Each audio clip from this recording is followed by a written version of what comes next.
Good morning, everyone. We're going to give a moment for everyone to join.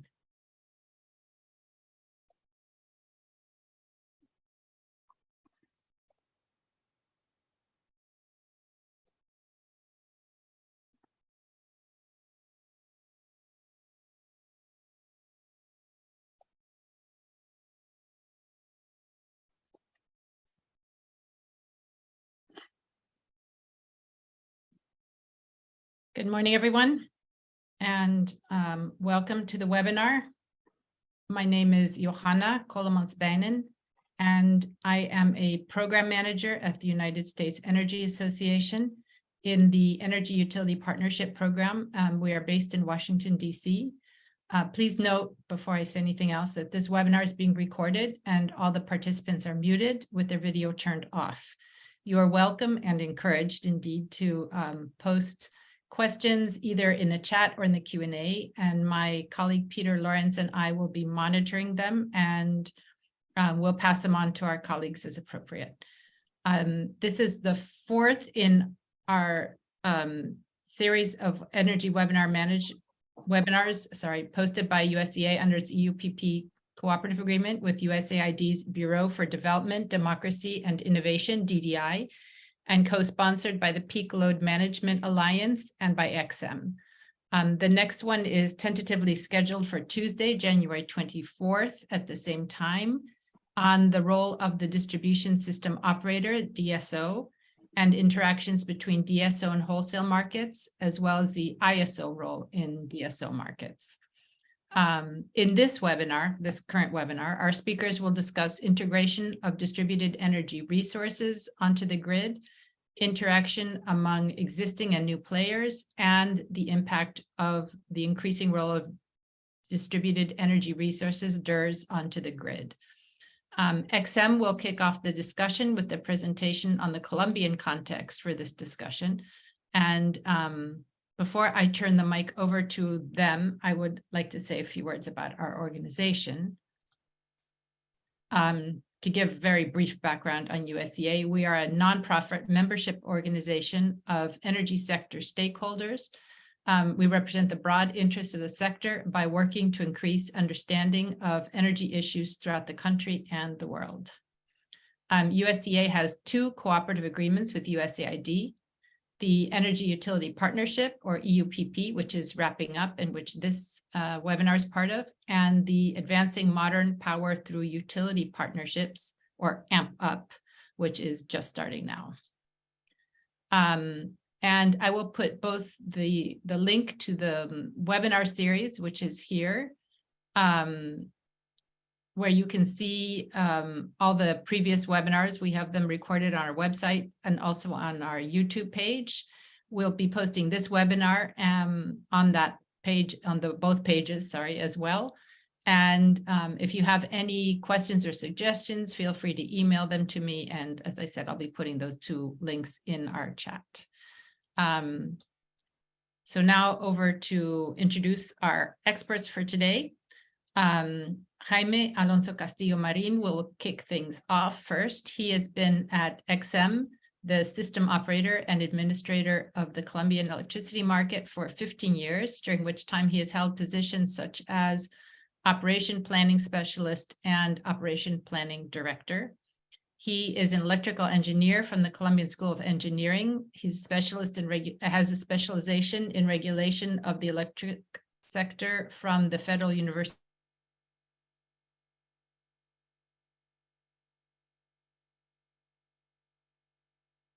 Next, we have Guillermo Bautista will be presenting on how CAISO manages these issues and problems. He is the Director of Market Analysis and Forecasting with the California Independent System Operator in the United States. He is in charge of the areas of market validation, market performance, and operation analysis, generation of demand and renewable energy forecasts, calculations of reference offers for market power mitigation, and negotiations and estimates of generating unit operating costs. Previously, Guillermo served as manager of the Market Analysis and Development Unit and also as manager of ISO's Market Validation Unit. And then commenting on behalf of NREL is Omar Jose Guerra Fernandez. He's a senior research, he's a research engineer at the National Renewable Energy Laboratory, NREL, in Golden, Colorado, and works within Power Systems Design and Planning Group at the Grid Analysis and Planning Center at NREL. He received a bachelor's in chemical engineering from the University of Santander, a master's in chemical engineering, from the University of Sao Paulo, and his PhD in chemical engineering from Purdue University. So I will hand over the microphone to Jaime now. And if you want to put up your slides, please go ahead. I will stop. Thank you, Joanna. Wait a second, please.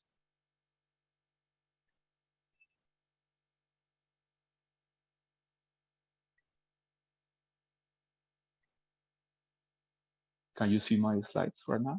Yeah, perfectly. Thank you. Okay.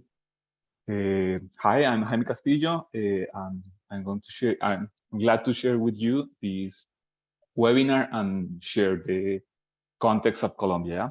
I'm going to speak in Spanish to be more clear. I don't know. I understood yes. that we have a translation. We have translation. I forgot to say that. Sorry. Yes, most of this presentation, I think, is going to be in Spanish. We may be going back and forth, but we do have a wonderful interpreter, Soraya, who will be translating back and forth. So when the speaker is speaking in English, she will be translating in Spanish and vice versa. So if you click on the interpretation button and choose your language, then you'll be able to hear them in whatever language you prefer to hear them. So please go ahead and do that now if you want to hear audio in English, because Jaime is going to be speaking in Spanish.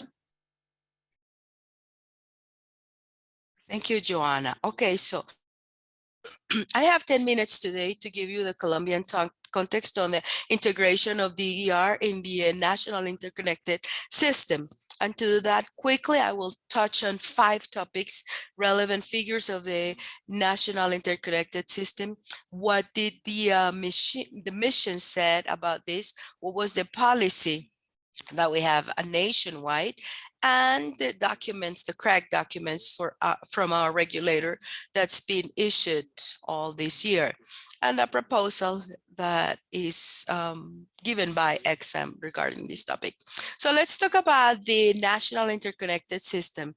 Up to yesterday, our system has 18,700 megawatts of installed capacity, out of which 155 plants, they add 969 megawatts that are connected in the local distribution system. So we're talking about a significant number of plants that are connected to the distribution systems, which is one of the characteristics the distributed energy resources have. Out of that 969, 785 correspond to plants that are bigger than 5 megawatts. We're talking about plants that have a significant size that are connected to the local distribution systems. Here, we're showing you the distribution by technology, where we can highlight that traditionally they had been hydraulic plants, but right now we are with a significant growth of solar powered plants connected in these distribution systems. Into the future, into 2028, we have recorded in XM 143 projects connected to the local distribution system, out of which will add 1,023 megawatts in our matrix that are connected to these distribution systems. We're talking about the Caribbean region, which is 548 megawatts. In the Northeast region is 315 megawatts, and in the West region is 470 megawatts. So we're talking about a bigger penetration of this renewable non-conventional energy distribution.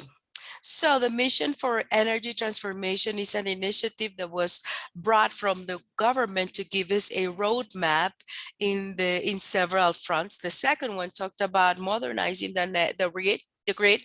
and then gave us suggestions for modernizing and digitalizing the sector by using the DERs in the National Interconnected System. Here, they talked about the incorporation of the year, the rates, the deployment of the advanced distribution. How should operators migrate to becoming DSOs?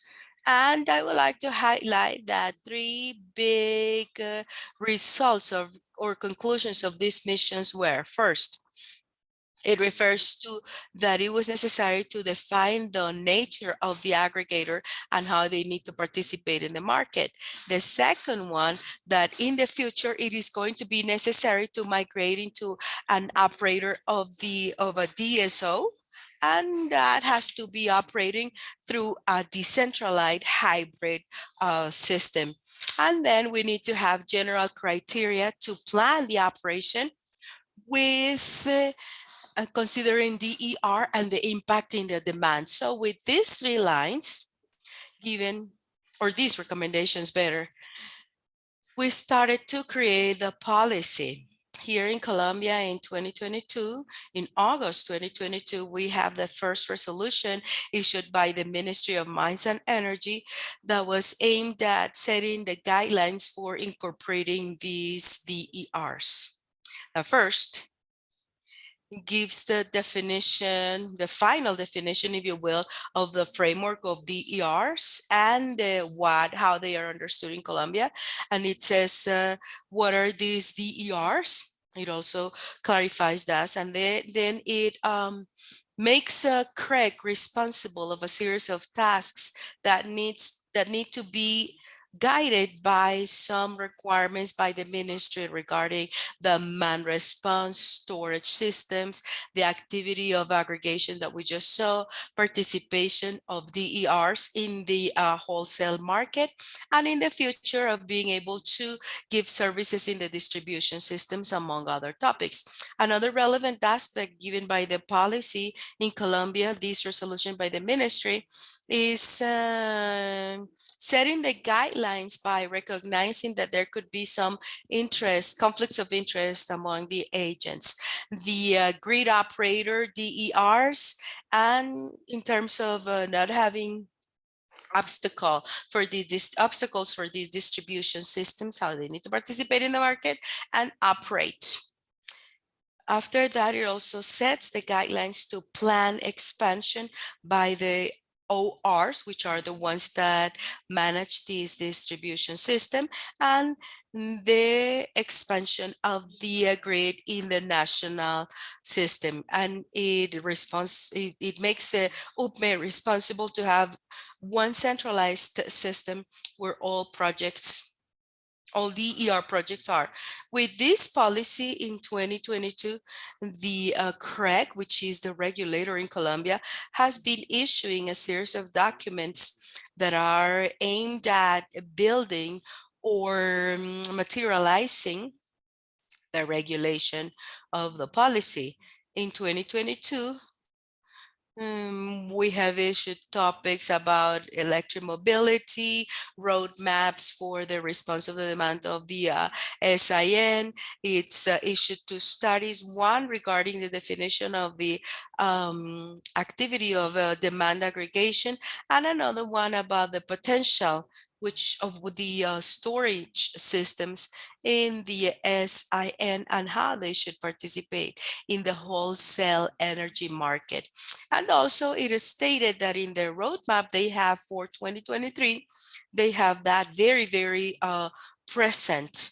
In fact, they say that, for the second part of 2023, they are expecting to have the final regulation regarding the demand aggregator, and that they're going to work in studies regarding the other distributed energy resources. So the policy that's already been issued and the regulation, this is how it's been moving in Colombia.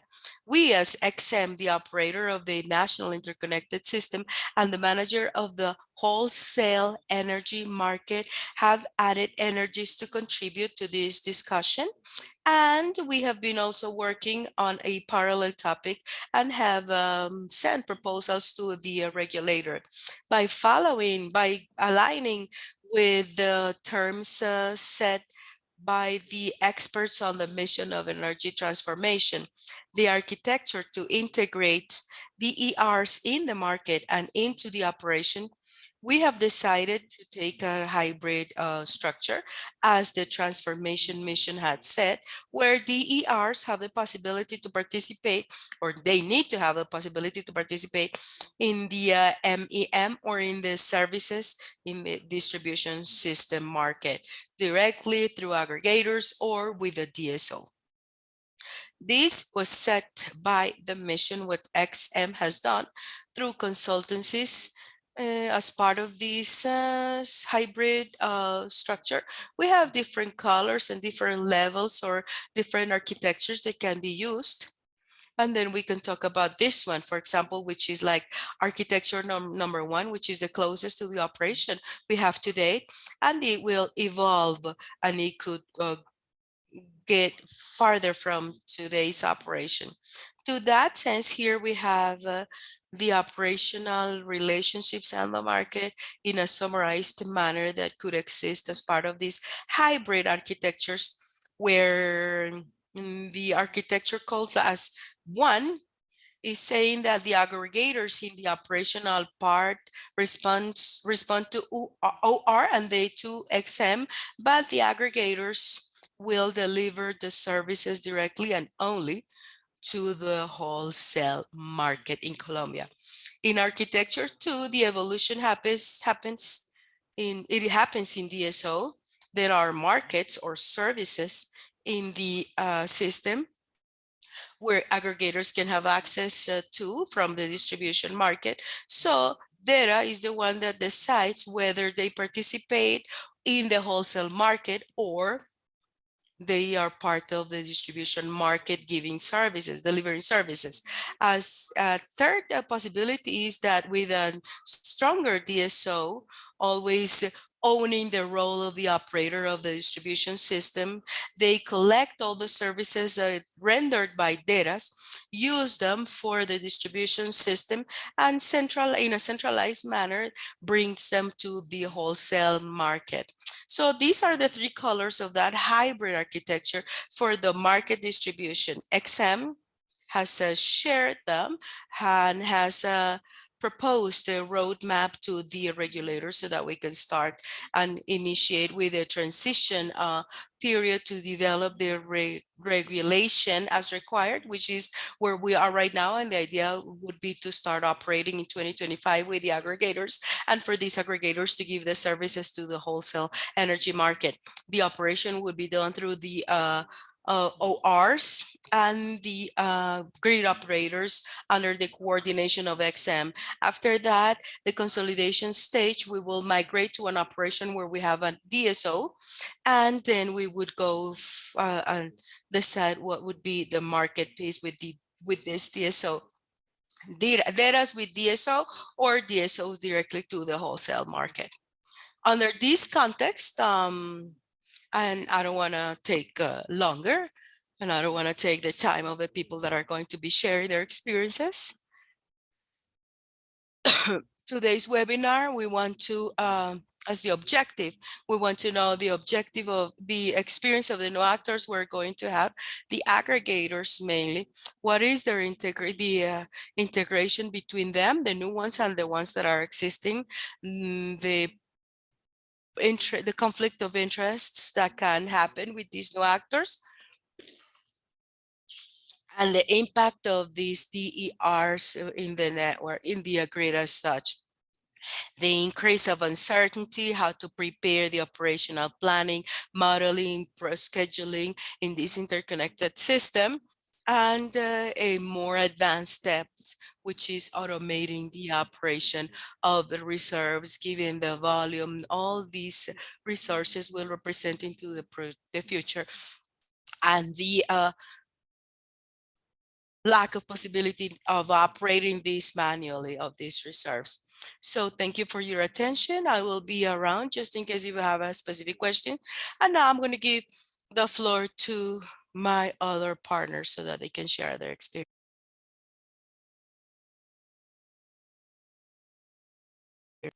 Thank you, Jaime. Guillermo, you can start sharing your screen.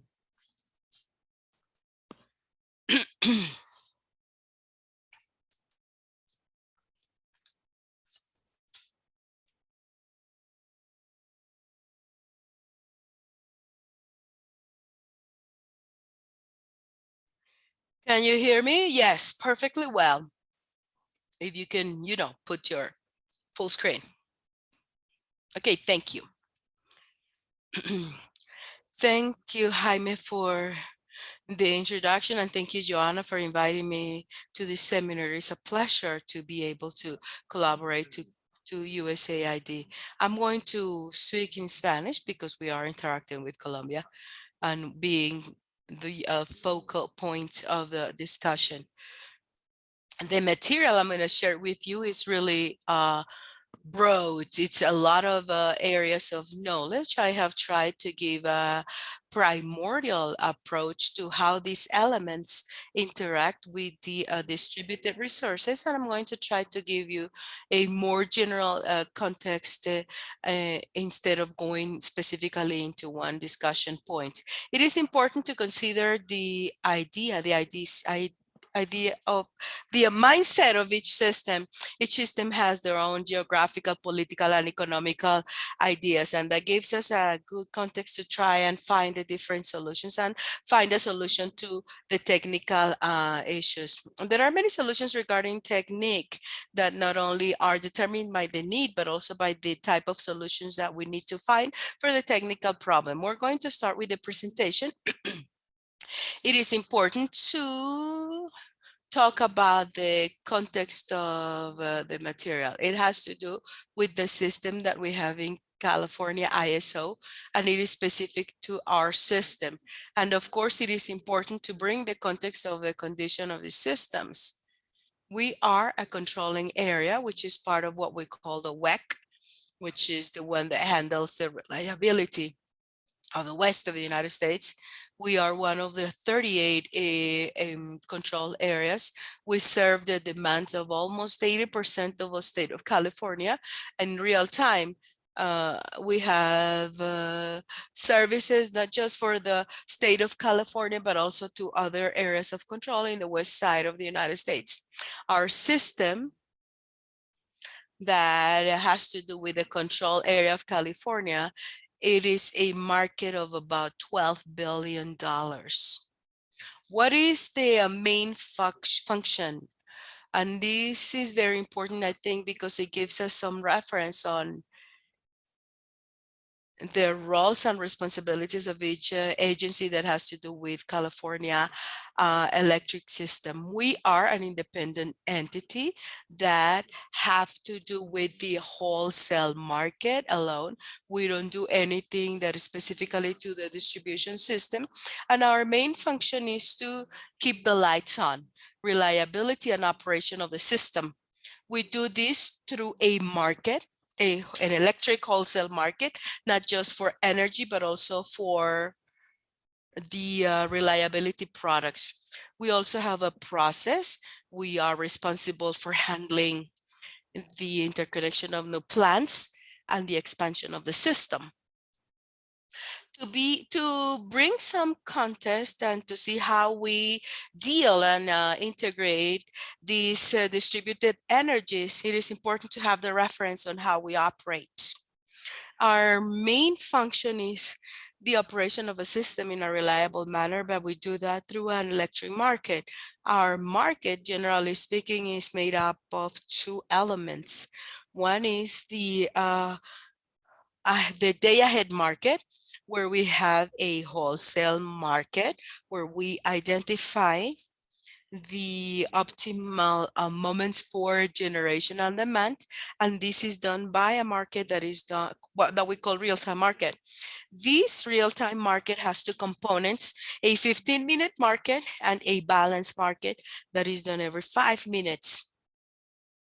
There are many processes and many peripheral applications that allow us to support this market structure, including the declaration of all the protection, of all the economical protections, including an application that allows all the participants in the market including those that VAM to participate in the market and see the results. This is a market, what we call a sport market. We're just optimizing the available generation to supply the demand as planned. One of the components or the factors that are non-technical that I could talk about that has to do with the direction the solutions are made has to do with the context of energetic policies. It is very well known that California has this energy policies package that are focused on the environment. Many of those decisions have to do with reducing the emissions, integrate renewable resources, including distributed resources, and different levels of penetration of these resources will mean different types of challenges and solutions we need to find. For context purposes, our system has a peak of around 50,000 megawatts. And you can see the composition of the generation. We have about 15,000 megawatts of solar energy, about 7,000 megawatts of wind energy, and distributed resources, a component of distributed resources, which is the main one in California, which is what's derived from the solar rooftops. Right now, we have about 11,000 megawatts of distributed resources that are distributed through rooftop solar.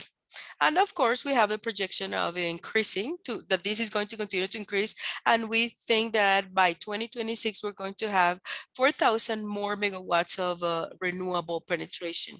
And our distributed resources through the rooftop solar is going to be increased around 16,000 megawatts. When we have in context 16,000 megawatts of distributed resources of just one component, which is rooftop solar, against the maximum peak of 15,000, that component alone is significantly big in the system. And of course, it is going to have a big impact on how we operate the wholesale system. How is our generation fleet, the renewable generation fleet made up right now? About 57% is solar energy, 30% is wind, and the rest is 10 or 11% of all these different classifications. If we take the 50,000, which the peak, which is about September and August, we're talking about 15% of renewable energy. And this does not include the distributed part, which could be behind the meter. What are some of the figures to give you some context on the dimension of the system of problems we're living? Okay, we have a solar peak of about 14,000 megawatts, and our installed capacity can be around 15,000. We are at an operation level of that is very significant of solar energy as well as wind energy. When we talk about the condition in which renewable energies can supply the demand, we have had historical peaks where 100% of a system, the demand of a system, can be supplied with renewable energy. And of course, this is a milestone in an operation, in the operation of a system. Of course, it is not for an indefinite time or for a long time, but because sometimes they are instantaneous, but it does give us a vision into the future on how a system can be operated with the integration of renewable energy with distributed resources. What is one of the biggest challenges? As I said, we have several components that are interacting together, and it is important to have some context, because when we have the whole picture, we can identify the solutions, not just to see the distributed resources by itself, but also the interplay they can have with other types of conditions in the system. And of course, it also has to do with the integration of renewable energies. The integration of solar energy specifically has created this new dynamic in the operation of the system, which is a very interesting one, because when you talk about the integration of renewable energy, we're not just talking about generation, which is at the transmission level. It also includes the effect of the distributed resources in the solar rooftops, because this is reflected in the behavior of the demand. This is a projection that we did on how demand was going to happen throughout the years as we integrate renewable energies and distributed resources. And you can see that as we move every year, the minimum demand point was lower and lower. We were planning that around 2020, we were going to have a minimum demand point around 12,000. Well, I can say that for 2021, that minimum point was around 6,000 megawatts. So we're moving faster than we had planned. And of course, that means having the right solutions so that we can absorb this very aggressive integration. When we talk about solutions, there are different components and you cannot have just one solution for one type of problem. It is a package of solutions that can give us different elements to solve and attack the challenges and face the challenges that we have with the new systems dynamics. And that one of them has to do with the distributed resources, and part of that has to do with the interaction of these distributed resources in our wholesale system. One of them has to do with the new technologies. For example, the new technologies go beyond the renewable energies. What we see now is the integration of storage, resources for storage that can be at the transmission or distribution level. A component that's been very well developed in our system has to do with the response to demand. We have a whole process, a whole mechanism that allows us to handle the response to demand for it to be visible and manageable through the wholesale markets of this energy. And there are other components that have some dynamics and influence in the problem that we are facing with the integration of this type of resources. One of the things that we're looking for is to have flexibility. As we integrate the different resources, it means having flexibility to operate those resources. For example, storage. They can give big flexibility when it comes to time to operate, but if they're not handled in an optimal manner, they can bring some challenges to the operation of the system due to the speed they can be developed or they can respond to the market signals.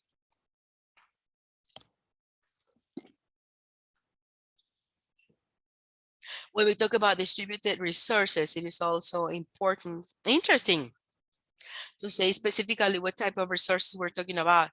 There's no one single definition as to what it means by distributed resources. I took this definition from NERC, and I feel it is a good definition.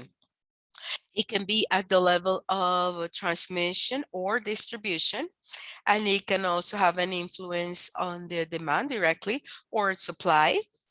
And there could be different types. I think this is a very good characteristic to define that it is not just one single type of resources. It can be a variety of resources, including the small distributed generation.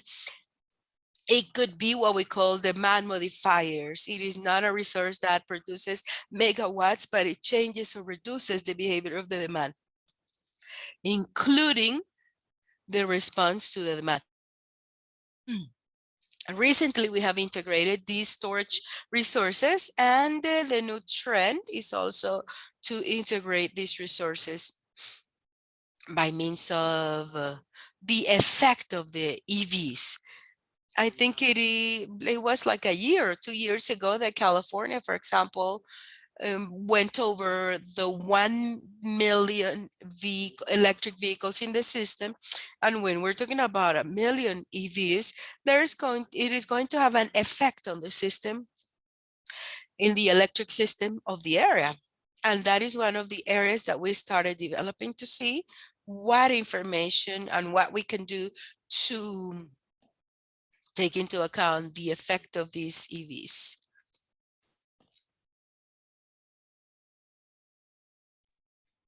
How have we designed the market in our system to allow integration for these distributed resources? We have done that through the markets. We can see that these resources, like in any technology, they can represent challenges and benefits by integrated to the system. We have seen that there are conditions that can be very well managed with this type of resources. They can supply flexibility, and in some cases to handle some operational conditions, they can supply a certain type of services, not just to supply energy, but they can also offer what we call the reliability services, for example, regulation or during the reserve during. And our markets have been designed in such a way that we continuously improve them to allow for the integration of these resources. A challenge has to do with making sure that we can model those resources so that we can have the inclusion of those resources that will reflect the characteristics and the capabilities of the resources. In some cases, for example, the response to demand, we require some approximations. One of them is aggregation. We cannot do that individually. We need to do that through aggregators. And these are the aggregators that have been participating in the market eventually. What would be the 4 pillars of the integration in a successful integration of distributed resources? They're going to have an impact on the system operation.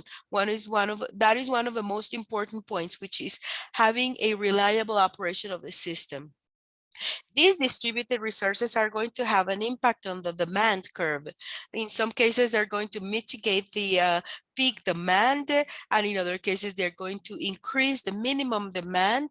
They're going to tend to be flat the demand curve, or they're just going to modify in some sense the behavior of that demand.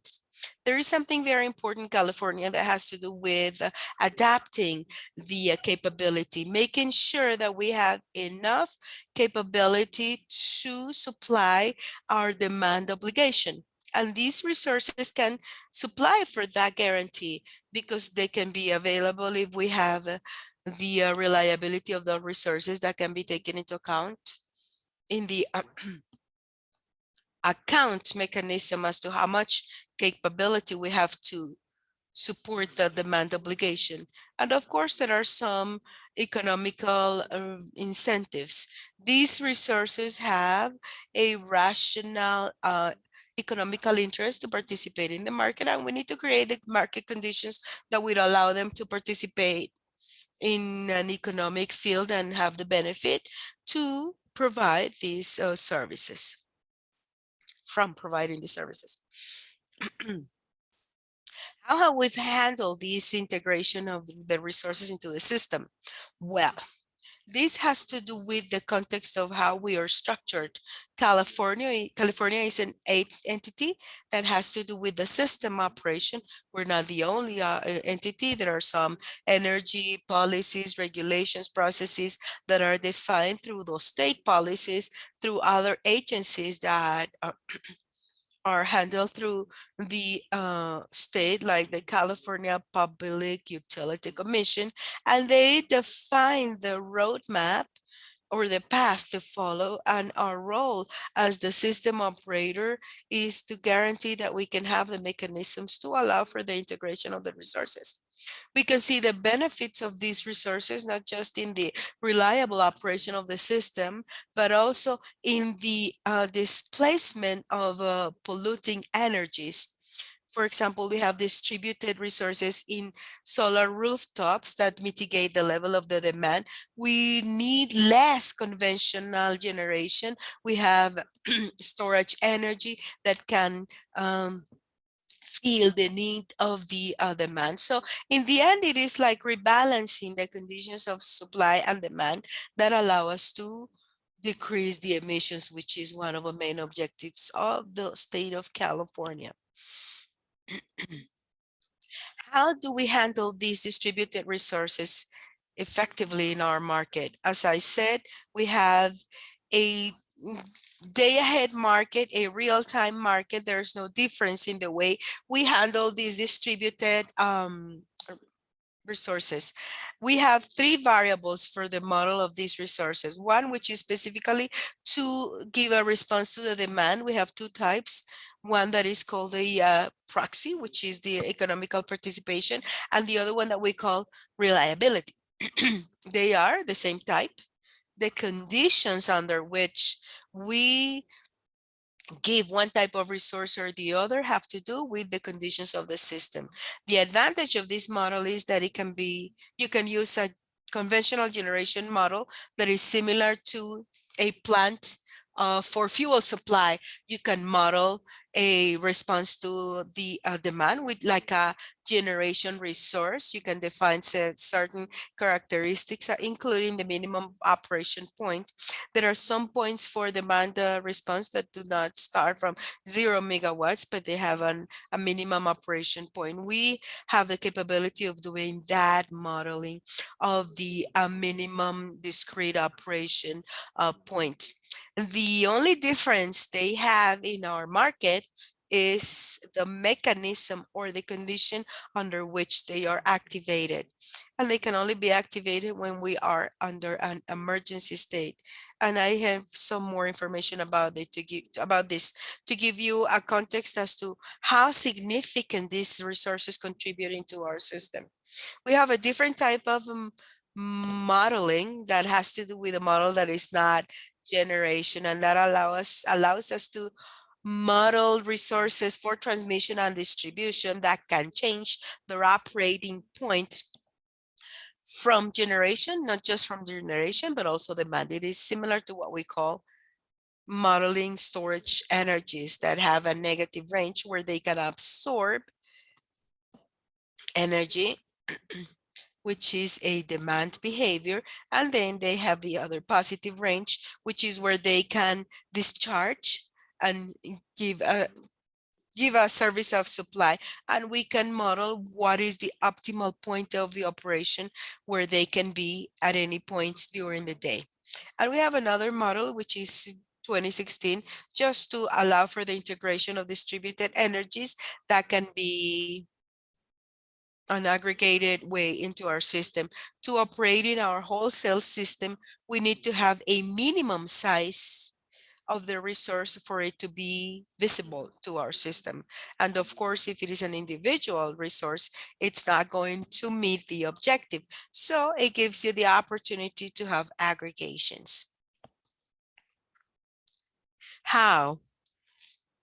There is a reference here where we can see this information, but this is a very classical sketch on how response to demand, which at the end is a very significant component of the distributed resources within the context of an independent operator in the system of a wholesale market. It's kind of a busy graph because there are a lot of interactions. The main interaction that applies from an ISO standpoint has to do between the ISO and this market component that we have called the scheduling coordinator. This is a market agent, which is legally the only agent that can deal with the system operator. There are a lot of generation plants and resources in our system, all of which, including distributed resources, have to go through this scheduling coordinator. This is the agent that will define how and when the resources are going to be participating in the system. This agent is legally the one responsible for defining the participation of those resources in our market by sending offers that will define the capacity and the price they want to participate with. There are some cases in which these market agents can be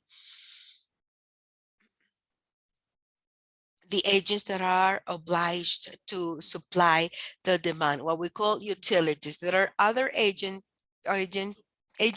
that are independent from the utilities, and they just offer a service of scheduling and coordination.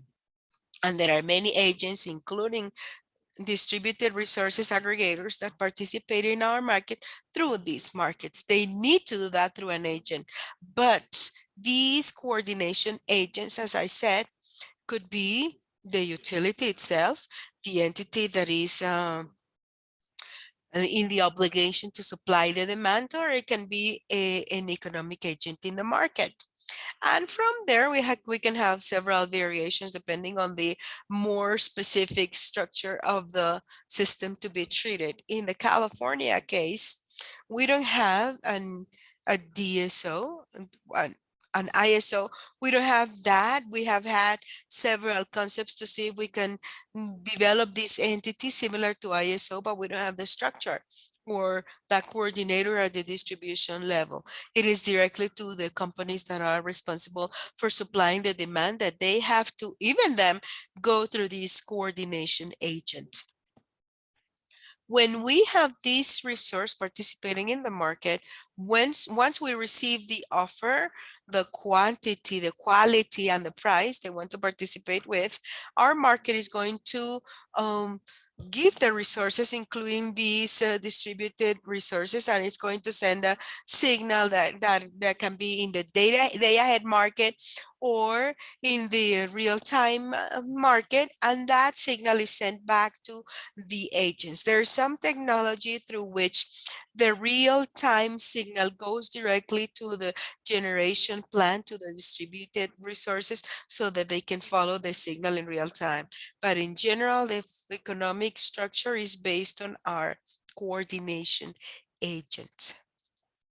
When we talk about the processes that we have in place in our markets, this is the structure of the process to allow for participation of the response to the demand in our markets. And there are three components. The first one has to do with all the activities that have to happen before the participation of these resources in the market. The second activity is direct participation on a daily basis in the wholesale markets of the day ahead or real time. And the third one has to do with what happens after this participation. The activities that happen before have to do with the recording, the system, the characteristics, and checking they have all the definition where they belong. And participation is just sending the offers, receiving the dispatch, and maintaining the characteristics. And the ones that happen after is what we call the settlement of the participation, how much they are paid for their participation. And there is a very interesting component that was that Jaime talked about, which is one of the most critical points that have to do with the determining the performance. Once we dispatch these resources, we need to see how they performed. If they received a signal to operate at 50 megawatts at the end of the day, we're interested in knowing actually how they performed. If they actually supplied that 50 megawatts, maybe lower than that. The simple step of determining the performance is kind of complicated because we don't have full visibility of the operation of those resources, and that is part of the loss of visibility when we're talking about distributed resources. And that also has to do with, because at the end they are going to be paid based on their performance. I'm going to skip this one. No, well, I'm going to talk about it quickly. When we talk about distributed resources, what is response to demand? We try to do that in as agnostic as possible regarding technology. And we try to dispatch and operate these resources as any other resource in our system. We have given them some conditions and characteristics to operate in, so that they can be adjusted to the typical dispatch of generation resources. They can decide what price they want to operate, and they can decide to operate in this system without the price being an important thing, or they can also decide under what structure they're going to operate with signals every 5 minutes, 15 minutes, or hourly signals.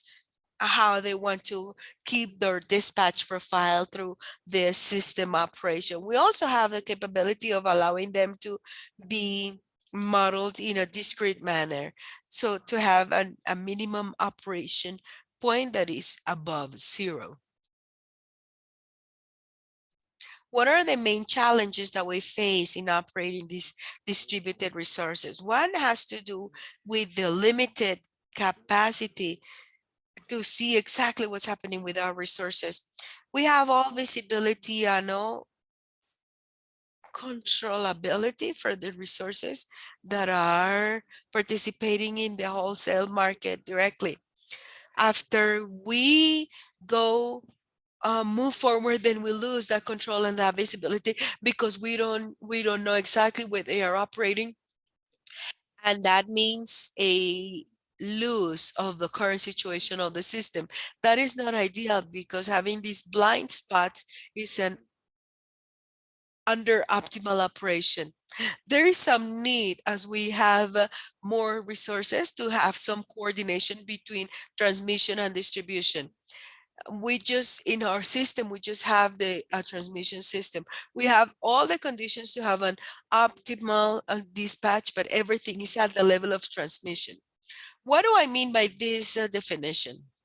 One of the challenges has to do with variability and uncertainty. This is a typical behavior of demand in our system in April.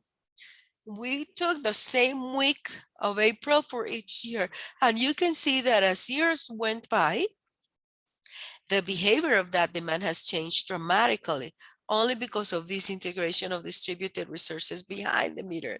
We don't see exactly the individual contribution of each one of the resources. What we do see is the effect they have on the behavior of the demand.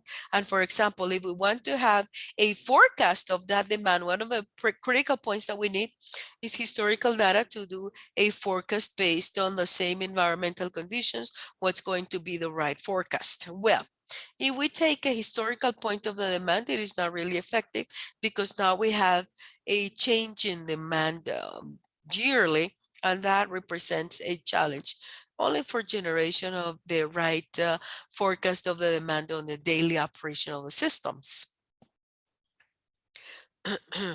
This is another the biggest challenge we have that has to do with uncertainty on the behavior of the demand as the distributed resources operate.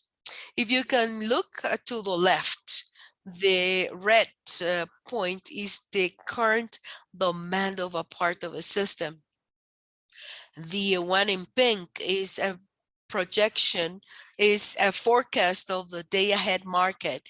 And the other lines in blue have to do with the forecast of the demand that we did as we operated the system throughout the day. At 6 in the morning, we were forecasting that at 12 o'clock, we were going to have that level of demand. And as we started progressing throughout the day, you can see that our demand changed dramatically to the point that when we get to the 12 to noon, we end up with a higher demand than the one that we forecasted. And of course, if we're doing a projection of a day ahead, we can have a change of 5,500. The demand is going to be around 7,000 megawatts. It is a big level of uncertainty you have to handle in operating the system. Response to the demand. You can see that this response to the demand, the economic participation is consistent in our market. In any day, it is typical to have around 200 megawatts of response to the demand that is economically participating in our market. The reliability demand only is activated when we have an emergency, when we have a condition that is really very limited in the supply, and then we can activate this mechanism. You can see the dimension of the response to the demand. We're talking about 800, 900 megawatts that can be activated in 20 to 40 minutes. And of course, they supply a very significant impact when we need to deal with emergency conditions. To all this, I would add that operating these resources have an impact on the system operation because they add uncertainty to the operation, to the system operation in two important components. One is the behavior of the demand, everything that happens behind the meter, and the other one is the requirement that we need to have on site for the reliability service, the regular reserve, which is the regulation, because they are subject to this variability too. I'm going to skip to the last slide, because this is a very important point when we talk about operating these resources. This is a graph that shows the automation that we have to handle the resources in general in our market and in our California system. We have designed the system in such a way that it is completely automated.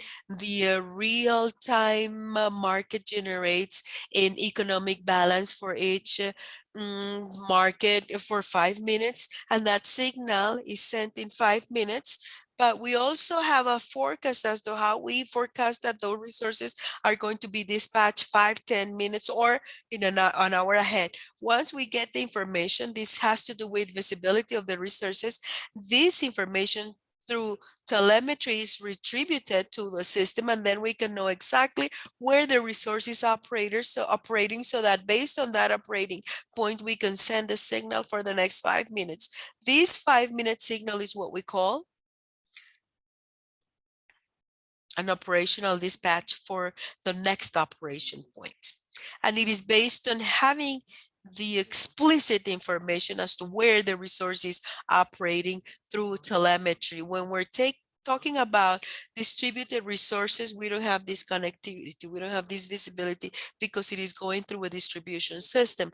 All this we have designed for the typical resources, not going to apply for distributed resources generally, which is behind the meter. And that poses a challenge because we lose visibility and controllability. And what we are going to see is just the effect it has on the operation of the system generally through the impact it has on the behavior of the demand. I think this is my last slide. Johanna, Jaime, this is all I have.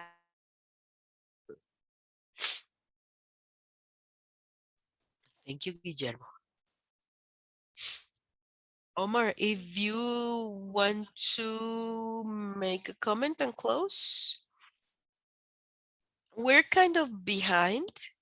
I was thinking to say something. I was planning to say something, but it was so interesting, this presentation, and I think it was worth it. But so let's take a little bit longer, if you agree, to give time to Omar to talk about it. And if you have questions, please share them in the Q&A or in the on the chat box. If we don't have enough time to answer today, we will send you the answers through the email. Go ahead, Omar. Thank you, Joanna. Can you see my presentation and can you hear me? Okay, so I'm going to complement what Jaime just said and Guillermo with a vision more from the energy system as a global, not just in the electric system, but looking at the problems we have there that can be associated to integrating the distributed resources, but also the role they can play in our path towards an energy system that is carbon neutral. So here on in this slide, I'm trying to show you where we are headed. The idea is if we want to avoid catastrophic consequences for climate change, the idea is to move to systems that are carbon neutral or that have zero net CO2 emissions.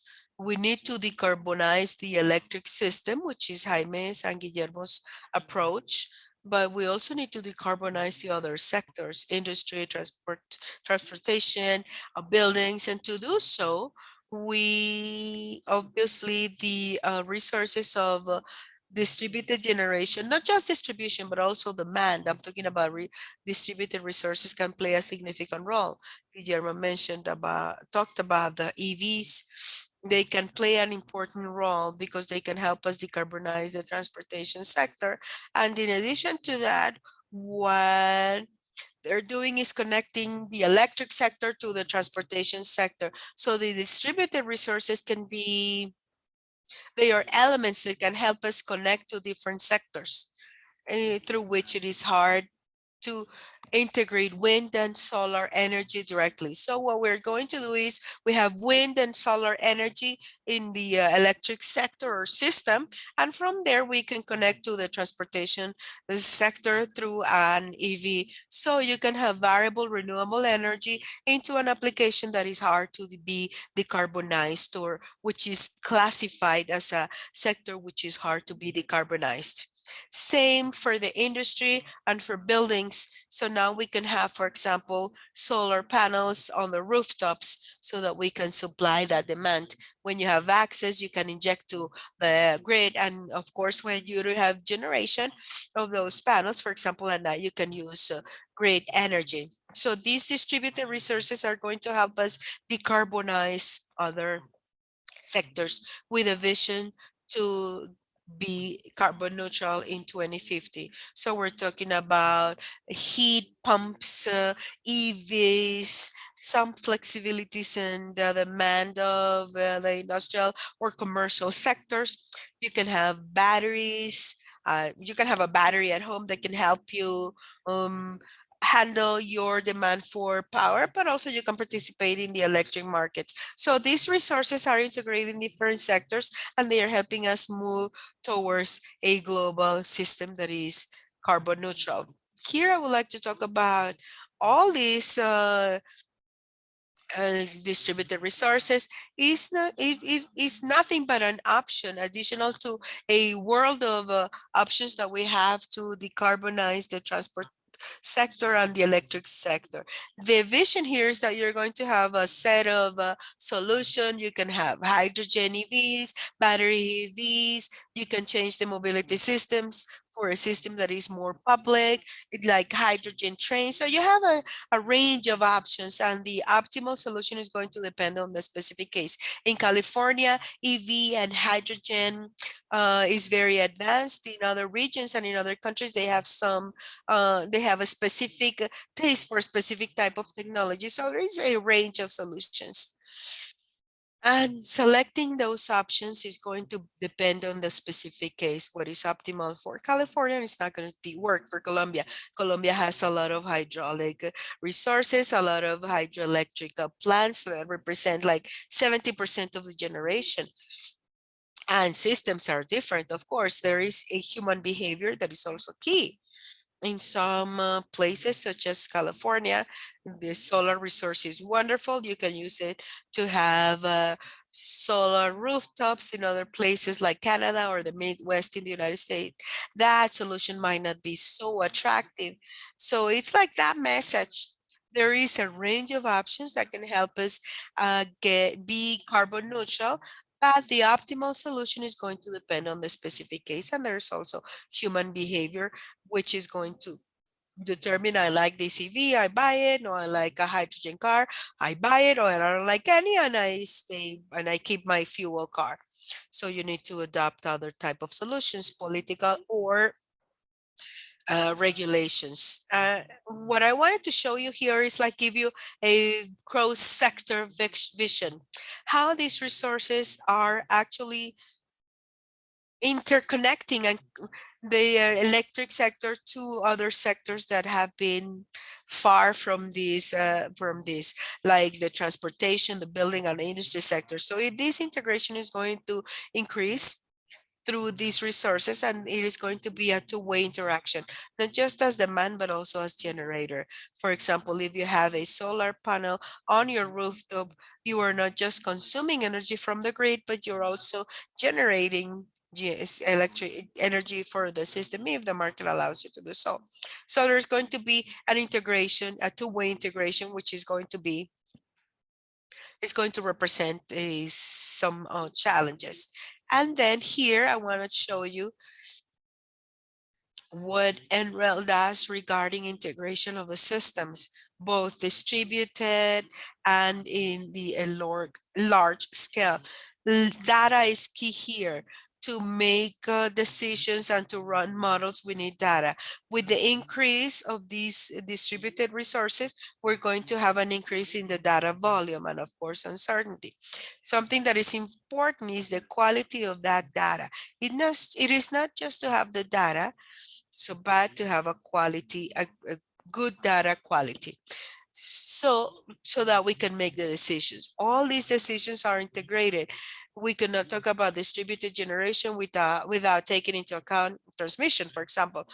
So we need to start from a more economical standpoint, for example, at a specific region, depending on the social and economical factors, how it's going to work the adoption of EVs or batteries at homes or rooftop solar. That is going to depend a lot on the cultural, social, and economical factors. So this integration needs to happen at various scales and levels, economically, planning, regulation, and energy policies, and also system operation level, as Guillermo said. And the key entry here is data. We need data, and more than data, we need quality data. We need data to have good quality, because you use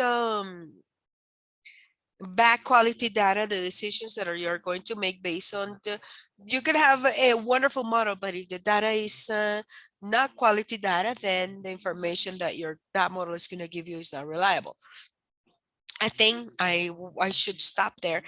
In Colombia, penetration today is 5%. You could say, well, it's not that much, but in the future that can get to 20, 30, or even more % of all the generation available. So we're talking about a technology that can play a very significant role, not just in the electrical sector, but also in all the other sectors such as transportation, industry, and building. I think that's all I wanted to talk about. And I'm going to give some time for questions. Thank you.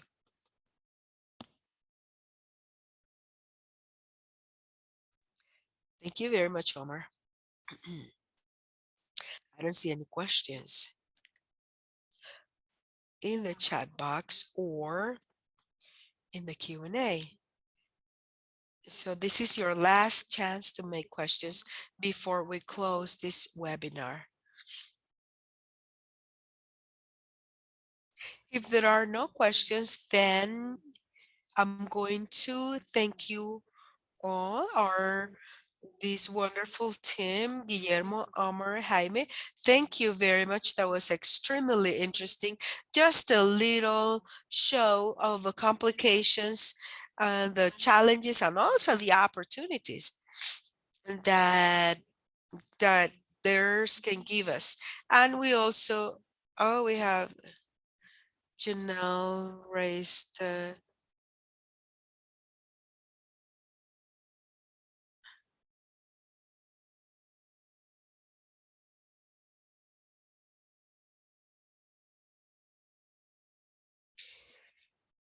I think she wrote the question in the chat box.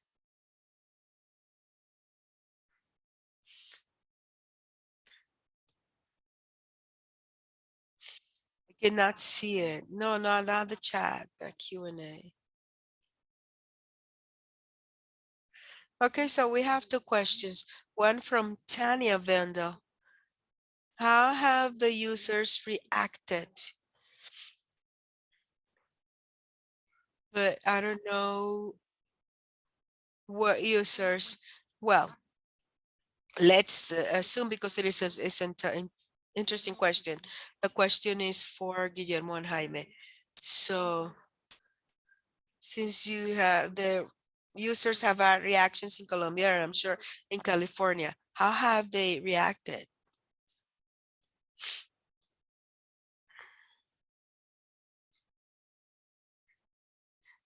I'm going to talk about the experiences of the demand response. We had a program that was turning off, pays off. It was a program during a critical lack of offer period, where the users actually responded, where about 5% of the demand was contributed by this program and had a temporary economical incentive.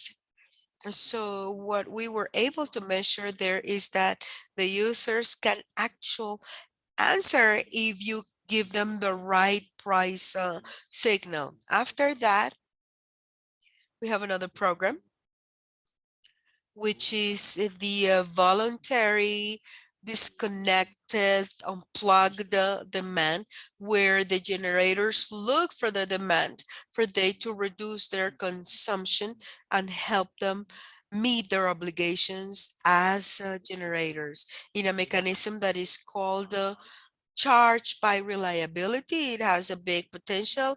It's been around since 2012, and it has a small capacity for the potential we think it can have. So that would be the experience in Colombia, hoping to develop all the other services that can help demand response through the aggregator. Okay, thank you.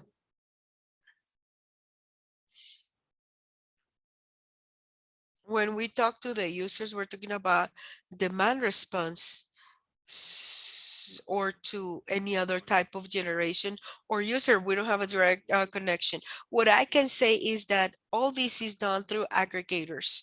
We don't see the individual user or the end user, but it is just through the agents that are participating in the marketplace. The fact that there is such a big volume of participation of demand response, it is a clear signal that it is an effective program where in the end the end user has permeated the market participation. And I can say that besides our official response, for example, something interesting that we had during the summer when we had this extreme heat event, besides the formality of demand response, we saw a behavior of the end user, of the people that are using the energy during the critical hours. And the estimates that we have is that besides the mechanism available in the market, we saw demand response that was about 1,500 megawatts. This is a significant figure. We're talking about a peak of 50,000 megawatts. 1,500 megawatts of energy conservation gives you a signal that the end user can react to the conditions as long as the communication mechanism there is and the incentive mechanism is there to extract the participation of the end user.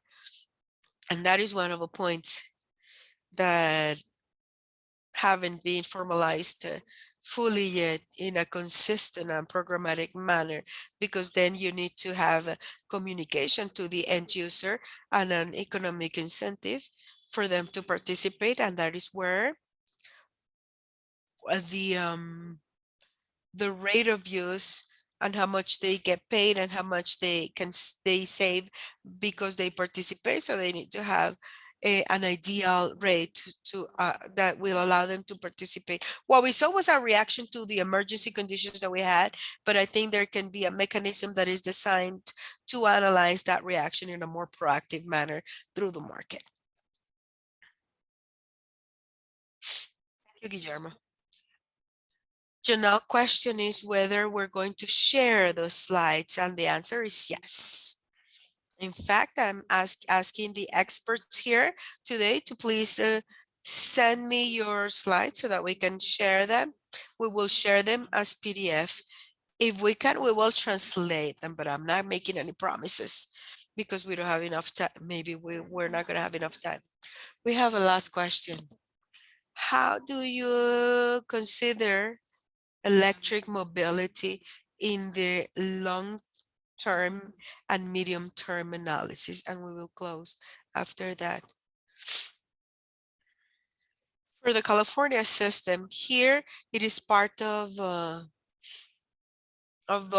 pie that we have as to how we operate the system, we run an evaluation of the demand forecast, how it is going to change. But we are more on the operational side. We always do that forecast the 9 days ahead, which is the short term. We have a demand forecast that could be considered medium term, but from the operational standpoint, we are forecasting what we need for next summer, for next winter. This is a forecast that I consider still short term, just to guarantee that we have the capacity that is needed to supply that demand. That is what we have in the area of controlling area of ISO. There is a California agency, which is the California Energy Commission, CEC. They are responsible for running a longer and medium term forecast, taking into account all the dimensions that are going to affect the demand efficiency program, demand response, vehicle integration, new technologies that at the end can have an impact on demand. So this is the agency that is actually responsible for that forecast. And yes, the integration of the EVs is one of the components that helps with this medium and long-term forecasts. Thank you very much. Omar or Jaime, I don't know if you have something to add. Yeah, maybe I would like to supplement what Guillermo is saying. Thinking about the long term, what NREL does, this is going to depend on two factors. First, the speed of adoption of the application in the transportation sector for electric mobility and the profile. What we're trying to do is consider uncertainty. The speed of adoption is subject to how that technology is developed in the future, how cheap those cars can be 5 or 10 years from now, electric cars, and the use profile of that EV is going to depend on social and economical factors, cultural factors, application if it is public transportation, private transportation, longer distances, etc. So what we're trying to do is that estimate the adoption speed, which it depends on technological and economical and social factors, and second, analyze run the analysis considering various profiles for those EVs cars and that is what we do, always taking into account uncertainty. Uncertainty is really, really key. There can be different speeds of adoption and different profiles of use of those EVs. Okay, so there we could have a whole new presentation just with these the Colombian participants of a course that are implementing in Bogota, right? Those applications, right? Jaime. No, I think everything's been said. In the Colombian case, UPME is the one that gives us the long-term forecast, and ours, which are the operational forecast of ISO. They are not considering that this type of technology is going to have a low degree of penetration, especially adoption of EVs. Yes, EVs in Colombia is still, that adoption is still very low still, but there are ambitious plans. Yes, there are routes. We have a significant growth. Some cities have had a bigger development. Okay, thank you. So with that, I'm going to close this webinar. And I'm going to talk to the experts and XM, and we're going to have a close call. Thank you all very much for your participation, and we'll see you on the next webinar. Thank you. Bye-bye. Have a great day.